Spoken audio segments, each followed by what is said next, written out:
It is so cool to see Kingsford back on a JTG Doherty racing car, and unfortunately this car didn't get produced. It got cancelled thanks to our friends over at Lionel Racing, but thank God for customs. Here's Ryan PREECE's 2020 Kingsford Chevrolet Camaro. Howdy folks, it's Diecastbuffet here again with another custom NASCAR diecast to review for y'all. It is Ryan PREECE's 2020 Kingsford Chevrolet Camaro. Now, this was a pain to make, but it was also a labor of love. I tell you what, man, I've been wanting to make a Kingsford car for so God-given long, but I finally found a good-looking template for it. And I tell you what, man, I'm so thrilled with this car. Obviously, this is not my template. I just built the race car. I didn't build the design because I tell you what, I can't build a design to save my life. But this was a super fun build. And I'll be honest with you, I'm pretty happy with the way it turned out. Yeah, there's a few things I'm not too happy about. The front looks a little bit wonky jaw. Could have done a little bit better around the windows. But, you know, it's a custom die cast for a reason. Obviously, the red's a little bit discolored down here at the bottom. It's not supposed to be pink. That's actually red, but it discolored a little bit. So this car was actually built during the post-hurricane outage of Hurricane Laura. Basically, we were out of power for 5 days, and I built this car during the whole deal. So what was funny is that I sprayed the decal sheets for this car literally hours. I'm talking hours before the freaking storm hit. It was pretty crazy. I got Kingsford right there on the hood, and you know, this is a really cool car. I think it raced at, like, I don't think, maybe Phoenix or something, Vegas, I have no clue. But this car did run in the NASCAR Donuts Cup Series at Bristol, though. This car definitely needs a little bit more speed, unfortunately, for it to be competitive. But I built 2 Ryan PREECE cars in 2020. Never thought I'd ever do that. So you got Kingsford right there, you got Kroger, you go into the front of the car, and unfortunately, the nose decals I got to get better at, because the way I use these templates and whatnot, the sizing is not correct. And unfortunately, that creates a lot of issues, because then you have these decals that get, they're just not sized well, and you got to cut them and try to, you know, shape them to make them fit the freaking car. And unfortunately, I did a bad job at that. So I had to cut the decal in the middle to kind of meet in the middle, so to speak. Of course, you got the JTG Doherty logo there. And of course, you got, you know, your what is that, 3M, Sunoco there as well. Ryan PREECE right there. I got Bush's Baked Beans. You got Sherwin-Williams, SEM, something there. Something, probably Freightliner and something else. Got a little bit of like a weird Nacaduct look kind of logo there, unfortunately. Got Kingsford there. You got Kroger.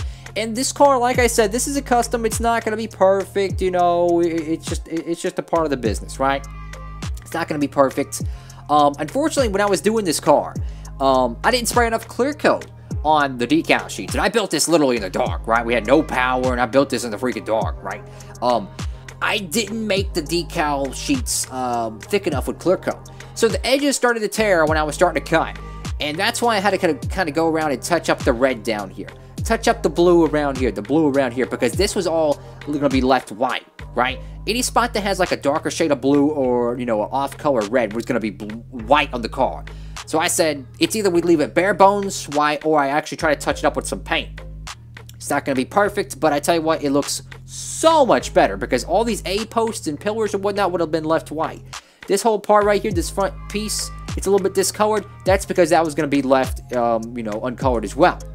So I touched it up with some paint, trying to match it as best as I could. Of course, got the 37 there. Go over here to the back end of this car. And this is a JTG Doherty diecast. Yes, I know there's a freaking bee's nest down there below the gas tank, but that's all good and dandy. Got Kingsford right there. You got the 37. Got Camaro ZL1 1LE. You got the JTG Doherty Racing logo. Obviously, got already some paint chips there. That's okay. This was raced, like I said, at Bristol Motor Speedway, so I expect a little bit more of the good old paint chipping.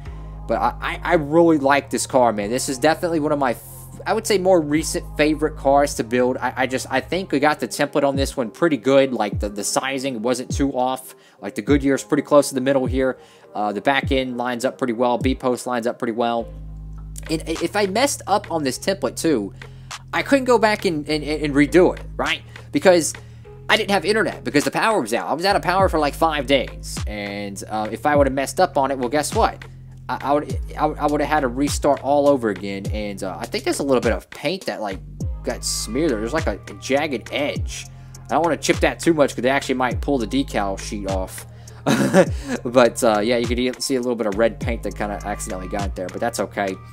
But yeah, if I put the decals on the car and I didn't like it, I couldn't go back because I didn't print enough spare decals. So it was kind of like, if it don't fit, it's gonna have to fit type of thing.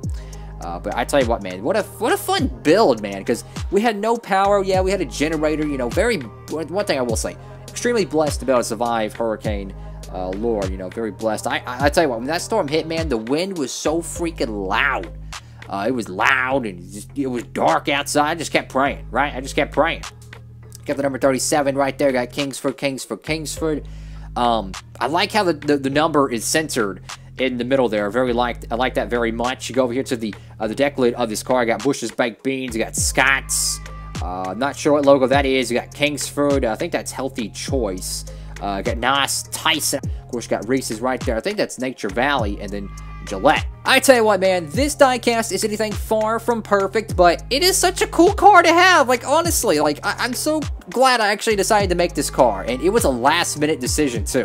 Like, literally, the storm hit us at, like, 10:50, maybe 11 o'clock at that Wednesday night, and I started making this preparation for this car like 6:30, so I had to get the decals, I had to print them out, I had to get them outside, clear coat them, let them dry, clear coat it, do all this good jazz. I had to get the cars ready. I had to, you know, strip the cars. I had to do all that good jazz because this car was stripped down to the bare metal. I had to brush it and all kinds of good jazz. I stripped all it down to the bare metal. You can see that bare metal underneath as well. You can see that this thing got stripped down to the metal. Repainted it, put the decals on, clear coated it, good God almighty, more clear coat, and I tell you what, now we're here, and this is the second Ryan PREECE car I made, and if you want to see the Velveeta car, I will say it's a little bit worse than this, but you can check that out down below in the description, and if you want to see the Ricky Stenhouse Shooter NOS Energy car I made, you can check that out down below in the description, so plenty of content for you to enjoy down below. Also, check out the blue discoloration there. Yeah, that's kind of where the white paint meets the blue. Kind of screwed up right over there. Blue's Clues ain't a clue over there. I tell you what, that thing is not good. Anyways, folks, thank you all so much for watching the video. Make sure to give it a big thumbs up, like, comment, and subscribe. I'd love to know what y'all think about this custom down below, of course. Not the best, but I am very happy with it, and you know, I love it, man. I really do. I love this diecast, and it's something I will never forget, man. Building this during the post-aftermath of a freaking hurricane, I tell you. Really cool stuff. Thank God we survived, and God bless those who got it worse than us, I will say. God bless. Anyways, folks, hope you're having a great day out there. Hit that notification bell, like, comment, and subscribe. Stay humble. Diecastbuffet, signing off.